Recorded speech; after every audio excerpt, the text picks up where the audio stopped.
പിതാവിൻ്റെയും പുത്രൻ്റെയും പരിശുദ്ധാത്മാവിൻ്റെയും നാമത്തിൽ ആമേൻ.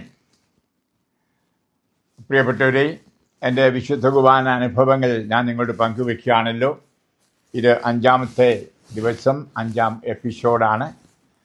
കഴിഞ്ഞ ദിവസം ഞാൻ പറഞ്ഞത് വിശുദ്ധ കുർബാനയിലെ ഈശോ നേരിട്ട് എൻ്റെ ഹാർട്ടിന് ഒരു ഓപ്പറേഷൻ നടത്തി പുതിയ ഹൃദയം തന്നുവെന്ന്. ഇതോടനുബന്ധിച്ച് പോകുന്ന സാക്ഷ്യം കൂടി പങ്കുവെച്ചുകൊണ്ട് ഞാൻ മുന്നോട്ട് പോകാം. എൻ്റെ ഹാർട്ടിൻ്റെ പ്രശ്നം അന്നുകൊണ്ട് പൂർണ്ണമായിട്ടും മാറി എന്നെനിക്ക് പറയത്തില്ല. ഇടയ്ക്കൊക്കെ എനിക്ക് രോഗമുണ്ടാകുമായിരുന്നു, നാഡീരപ്പ് ഉണ്ടാകുമായിരുന്നു. അപ്പോൾ നെയോസ്പിരിൻ അല്ലെങ്കിൽ വെറും ആസ്പിരിൻ എടുക്കുമായിരുന്നു.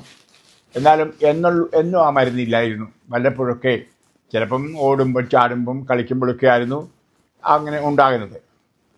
പ്രിയമുള്ള, അങ്ങനെ ഇരിക്കെ നിങ്ങൾക്കറിയാം, 2011 അവസാനം മുസ്ലിങ്ങളുടെ ഇടയിൽ ധ്യാനപ്രസംഗം കഴിഞ്ഞ് വരുമ്പോൾ എനിക്ക് അത്യമായ പനി ഉണ്ടാകുന്നു.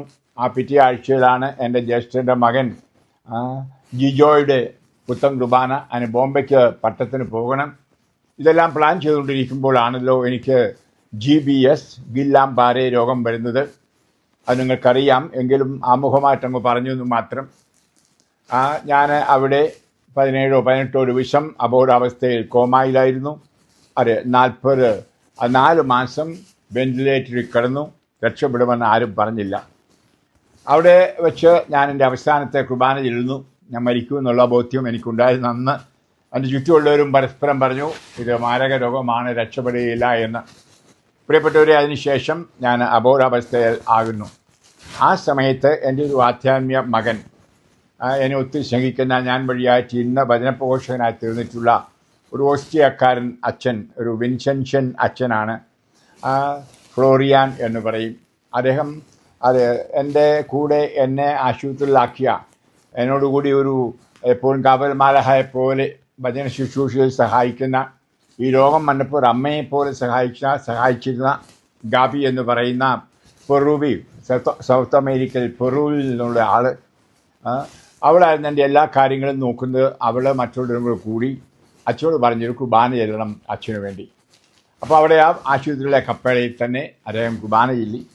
അപ്പോൾ അവൾ ലളിതമായ ഹൃദയത്തോടെ, എളിയ ഹൃദയത്തോടെ പറഞ്ഞു, വിശുദ്ധ കുർബാനയുള്ള മഞ്ഞാക്കളച്ഛൻ്റെ ഭക്തി അറിയാമല്ലോ, ദയവായിട്ട് ഒരു കുപ്പിക്കകത്ത് ഈശോയുടെ രക്തം തരാമോ എന്നും തൊട്ട് നാക്കി കൊടുക്കാൻ. ആ നല്ല അച്ഛൻ സമ്മതിച്ചു. വേറെ അച്ഛന്മാർ സമ്മതിക്കാമെന്ന് എനിക്കറിയാം. ഏതായാലും ശരി, ഒരു കുപ്പിക്കകത്ത് വിശുദ്ധ കുർബാനയുടെ രക്തം കൊടുത്തു. എന്നും അവളോ, അവിടെ മകനൊരു ഡോക്ടറാണ്, ഡോക്ടർ റിച്ചി. നിങ്ങൾക്കൊക്കെ രണ്ടുപേരെയും അറിയാം, പുസ്തകത്തിൽ കൂടിയോ നേരിട്ടോ. പ്രിയപ്പെട്ടവർ, വൈകുന്നേരമാകുമ്പോൾ അബോധാവസ്ഥ കിടക്കുന്ന എൻ്റെ അടുക്കൽ വന്ന് കുറേ പ്രാർത്ഥിക്കും. അതിനുശേഷം സ്വർഗസ്ഥനായ പിതാവെ ചൊല്ലും.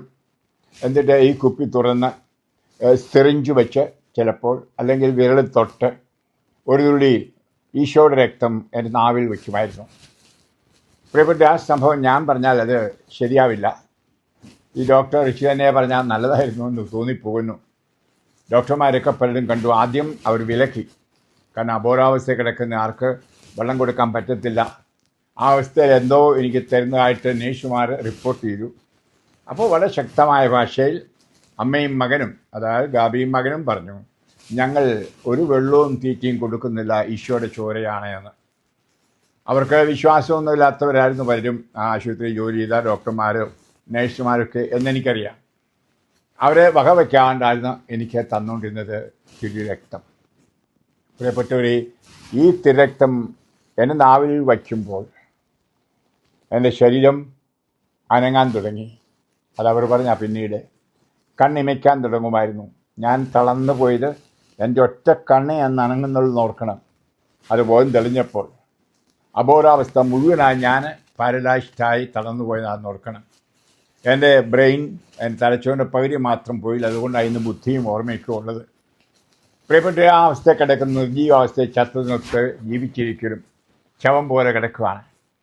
ആ അവസരത്തിൽ ഈ രക്തം നാക്കെ വയ്ക്കുമ്പോൾ ഞാൻ വികാരഭരിതനായിരുന്നു എന്ന് ചുറ്റുമുള്ള നേഴ്സുമാരും ഈ പറഞ്ഞ ഗാബിയും റിച്ചിയും പറയുന്നത്.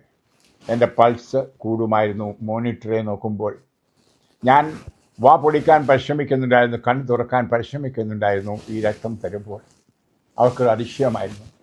ഇനി എൻ്റെ അനുഭവം പറയട്ടെ. എനിക്ക് അബോധാവസ്ഥയായിരുന്നെങ്കിലും ഒന്നും എനിക്കറിയത്തില്ലായിരുന്നെങ്കിലും ഈ രക്തം നാട്ടിൽ വയ്ക്കുമ്പോൾ അറിയാമായിരുന്നു ഈശോ ആണെന്ന്. അതെന്തനുഭവം എന്നോട് ചോദിക്കരുത്. കണ്ണ് കണ്ടിട്ടില്ലാത്ത, ചെവി കേട്ടിട്ടില്ലാത്ത, ഹൃദയം അനുഭവിച്ചില്ലാത്ത അനുഭവമാണ് ദൈവിക അനുഭവങ്ങൾ.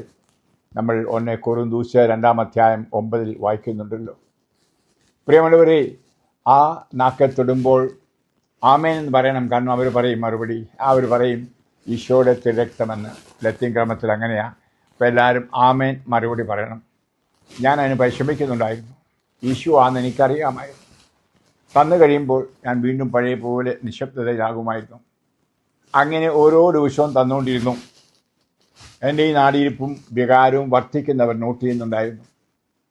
പ്രിയപ്പെട്ടവരെ, ഞാൻ ആത്മാർത്ഥതയോടെ പറയട്ടെ, ആ രക്തമാണ് എൻ്റെ ഈ രോഗത്തെ സുഖമാക്കിയത്. ഹല്ലേലൂയ. കാര്യം ഡോക്ടർമാർ മരുന്നുകളൊക്കെ തന്നു. അവസാനം സ്റ്റിറോയിഡ് തന്നാണ് എനിക്ക് സൗഖ്യം കിട്ടിയത്. 3 മാസം ഒരാശുപത്രിയിൽ കിടന്നു ഓസ്ട്രിയയിൽ. പിറ്റേ 3 മാസം കിടന്നത് പംപ്ലോണ സ്പെയിൻ എന്ന് പറയുന്നിടത്തെ ഒരു ആശുപത്രിയിൽ. അവിടെ വെച്ചാണ് രോഗം യഥാർത്ഥത്തിൽ കണ്ടുപിടിക്കുന്നതും എനിക്ക് സ്റ്റിറോയിഡ് തരുന്നതുമൊക്കെ. പ്രിയപ്പെട്ടവർ, ഞാൻ പറയാൻ കാരണം ഇതൊക്കെ തന്നെങ്കിലും ഇന്ന് ഞാൻ സൗഖ്യവാനായിരിക്കുന്നത് ഞാൻ വിശ്വസിക്കുന്നത് ആ ഈശോയുടെ രക്തം തന്നതുകൊണ്ടാണ്. ഈശോയുടെ രക്തം ജീവരക്തമാണ്. രക്തത്തിലാണ് അത് ജീവൻ ഉള്ളത്. അതെൻ്റെ മനസ്സുകൊണ്ട് ഞാൻ കണ്ടു. എൻ്റെ ഈശോയുടെ രക്തം എൻ്റെ ശരീരത്തിലെ നാഡികളിലൂടെ, നിങ്ങൾക്കറിയാം GBS ഞരമ്പിൻ്റെ തളർച്ചയാണ്. രോഗാണുക്കൾ വന്ന് ഞരമ്പുകളെ തിന്ന് ഇല്ലാതാക്കുന്നു. ഞരമ്പില്ലെങ്കിൽ ജീവിക്കാൻ പറ്റില്ലല്ലോ. ഞരമ്പില്ലെങ്കിൽ നമുക്കറിയാം മാംസപേശികളോ അസ്ഥികളോ അനങ്ങില്ല. ഇതാണ് എനിക്ക് സംഭവിച്ചത്. എൻ്റെ തലച്ചോറ് ഞാൻ പറഞ്ഞല്ലോ പകുതിയോളം നിലച്ചുപോയി. പ്രിയപ്പെട്ടവരെ, ആ ഈശോയുടെ രക്തം എനിക്ക് നാവിൽ തരുമ്പോൾ നിശ്ചയമായിട്ടും എനിക്ക് സൗഖ്യം കിട്ടുകയായിരുന്നു. ആ സൗഖ്യമാണ് ഇന്ന് എന്നെ നടത്തുന്നത്. പ്രിയപ്പെട്ടവരെ, ഇന്ന് ജീവിക്കാൻ കാരണം ഈശോയുടെ ശരീരവും രക്തവും ആണ്. എനിക്കിങ്ങനെ രക്തം തന്നുകൊണ്ടിരുന്നു.